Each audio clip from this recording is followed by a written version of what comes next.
বর্তমান সময়ে একটি সমস্যা প্রায় সকলের সাথে হচ্ছে, আপনি টিকটকে গেলেও অ্যাড আসে, ফেসবুকে গেলেও অ্যাড আসে, মোবাইলের যে কোনো জায়গায় আপনি যাবেন আপনার মোবাইল থেকে প্রত্যেক জায়গায় বিরক্তিকর অ্যাড আসে, আপনি কোথাও কোনো কাজ ঠিক মতো করতে পারেন না। তো এই বিরক্তিকর অ্যাড আসলে আপনি কিভাবে এটা অফ করবেন?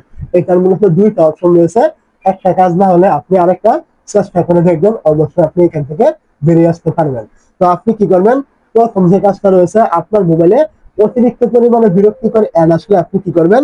চলে আসবেন আপনার যে মোবাইলে থেকে গুগল প্লে স্টোর আছে এইখানে। তো প্লে স্টোরে চলে আসার পর আপনি কি করবেন? এইখান থেকে দেখতে পাবেন আপনার এরকম উপরে প্রোফাইল আইকন থাকবে, এখানে আপনি কি করবেন? এই প্রোফাইল আইকনে একটা ক্লিক করবেন। যখন আপনি এইখান থেকে এই প্রোফাইল আইকনে ক্লিক করবেন, এইখান থেকে আপনি দেখতে পাবেন আপনার এরকম একটা ইন্টারফেস কিন্তু চলে আসবে। তো এইখান থেকে আপনি দেখতে পাবেন এই যে এখানে একটা অপশন রয়েছে প্লে প্রোটেক্ট নামে। তো আপনি কি করবেন? এখানে ক্লিক করবেন। এই জায়গায় ক্লিক করার পর এখান থেকে আপনি দেখতে পাবেন এই যে স্ক্যান নামে একটা অপশন থাকবে, আপনি কি করবেন? এই স্ক্যানে ক্লিক করবেন। যখন আপনি এখান থেকে স্ক্যানে ক্লিক করবেন, এখানে কিন্তু আপনার কিছুক্ষণ স্ক্যান কিন্তু হবে। তো এইখানে কিছুক্ষণ স্ক্যান হওয়ার পরে কি হবে? আপনার মোবাইলে অনেকেই ম্যালওয়্যার অ্যাপ কিন্তু ইনস্টল করা হয়ে যায়। আপনি বিভিন্ন জায়গায় ব্রাউজ করেন, মানে হুট করে কোনো একটা অ্যাপের সাথে ক্লিক লেগে আপনার ওই অ্যাপটা ইনস্টল হয়ে গেছে আপনার মোবাইলে। ওই অ্যাপটা থেকে কিন্তু আপনার মোবাইলে অতিরিক্ত পরিমাণে কিন্তু অ্যাড রান করানো হচ্ছে, যেটা আপনি জানেন না। আপনার মোবাইলের যে এরকম ডিসপ্লে অ্যাপগুলো রয়েছে এখানে কিন্তু ওই অ্যাপটা শো করে না, এটা কিন্তু ম্যালওয়্যার অ্যাপ, এটা আপনার হিডেন থাকে, যার কারণে আপনি যেখানে যান না কেন আপনার মোবাইলে কিন্তু অ্যাড চলে আসে। তো আপনি ওই অ্যাপটা এখান থেকে স্ক্যান করে কিন্তু আপনি খুঁজে পাবেন খুব সহজেই।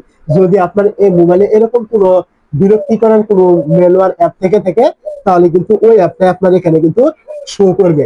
তো অ্যাপটা শো করলে আপনি খুব সহজেই এখান থেকে অ্যাপটা আনইনস্টল করে দিবেন, আপনার মোবাইলে কিন্তু আর বিরক্তিকর অ্যাপ কিন্তু আর আসবে না। তো আমার এখানে কোনো রকম ওইরকম অ্যাপ নেই, যার কারণে এখানে নোট ফাউন্ড দেখাচ্ছে। আপনার থাকলে অবশ্যই এখানে শো করবে। তো এটা ছিল আপনার একটা কাজ। অনেকের এরকম থাকলে আসে, আবার এরকম অপশন আসে না। এরপরও যদি আপনার বিরক্তিকর অ্যাপ আসে, তাহলে আপনি কি করবেন? চলে আসবেন আপনার মোবাইলে থাকা যে সেটিং অ্যাপটি রয়েছে এখানে। এটা কিন্তু 2 নম্বর কাজ। আমি কিন্তু ভিডিও শুরুতে বলেছিলাম 2টা কাজ করতে হবে।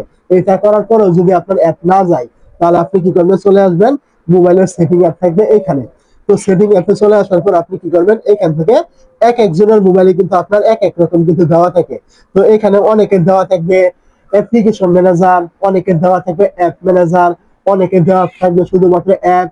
মানে এক একজনের মোবাইলে এক এক রকমের কিন্তু অপশন দেওয়া থাকবে। আমার এখানে দেওয়া রয়েছে, দেখতে পাচ্ছেন অ্যাপ এন্ড নোটিফিকেশন। আপনার এখানে application manager, app manager, application এরকম অপশন কিন্তু থাকতে পারে। তো এখান থেকে যে অপশনটি থাকুক আপনি ওই অপশনগুলোর ভিতরে এইভাবে ক্লিক করবেন। ক্লিক করার পর এখান থেকে আপনি কি করবেন? আপনার মোবাইলের যত অ্যাপ রয়েছে সমস্ত অ্যাপ কিন্তু আপনি এখান থেকে পেয়ে যাবেন।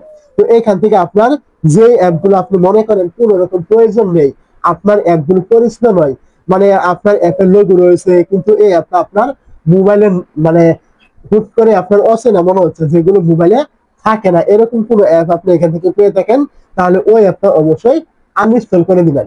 এইখানে মনে রাখবেন, আপনার কোনো অ্যাপ মোবাইল থেকে যদি আপনি ক্লিক করে দেন যেগুলো আপনার মোবাইলের অ্যাপ, ওইগুলো কিন্তু আপনার এখানে আনইনস্টল অপশন কিন্তু শো হবে না, এখানে কিন্তু ডিসেবল লেখা শো হবে। যেটা ডিসেবল লেখা শো হবে মনে করবেন ওইটা আপনার মোবাইলের অ্যাপ। আর যদি আপনি মনে করেন এমন কোন অ্যাপ রয়েছে আপনার মোবাইলে যেটা আপনি এখান থেকে চিনেন না, ওই অ্যাপের ভিতরে ক্লিক করলে কিন্তু আপনার এখান থেকে আনইনস্টল কিন্তু চলে আসবে এইখানে। আপনি অবশ্যই ওই অ্যাপটা এখান থেকে আনইনস্টল করে দিবেন, যেটা আপনার অপরিচিত অ্যাপ, কোন রকম প্রয়োজন নেই আপনার। এখানে দেখতে পাচ্ছেন এখানে আরো অনেক অ্যাপ রয়েছে, গুগল ক্রোম থাকবে, আপনার ফেসবুক থাকবে, অনেক অ্যাপ থাকবে যেগুলো আপনার পরিচিত। এমন অ্যাপ এখানে থাকবে যেটা আপনার পরিচিত নয়, আপনি এটা চিনেন না, যেটা আপনার মোবাইলে ছিল না। আপনি কি করবেন? ওই অ্যাপের ভিতরে এই ক্লিক করবেন। যদি আপনি দেখেন যে এটা আপনার মোবাইলের অ্যাপ, তাহলে এখানে ডিসেবল লেখা শো হবে। আর যদি আপনি দেখেন এটা আপনার মোবাইলের কোনো অ্যাপ নয়, এটা বাইরের অ্যাপ, তাহলে এখান থেকে আনইনস্টল লেখা শো হবে। আপনি অ্যাপগুলো এখান থেকে আনইনস্টল করে দিবেন, তাহলে অবশ্যই আপনার এই মোবাইলে অতিরিক্ত অ্যাপ চলে আসতো, এটা সমাধান কিন্তু আপনি করতে পারবেন।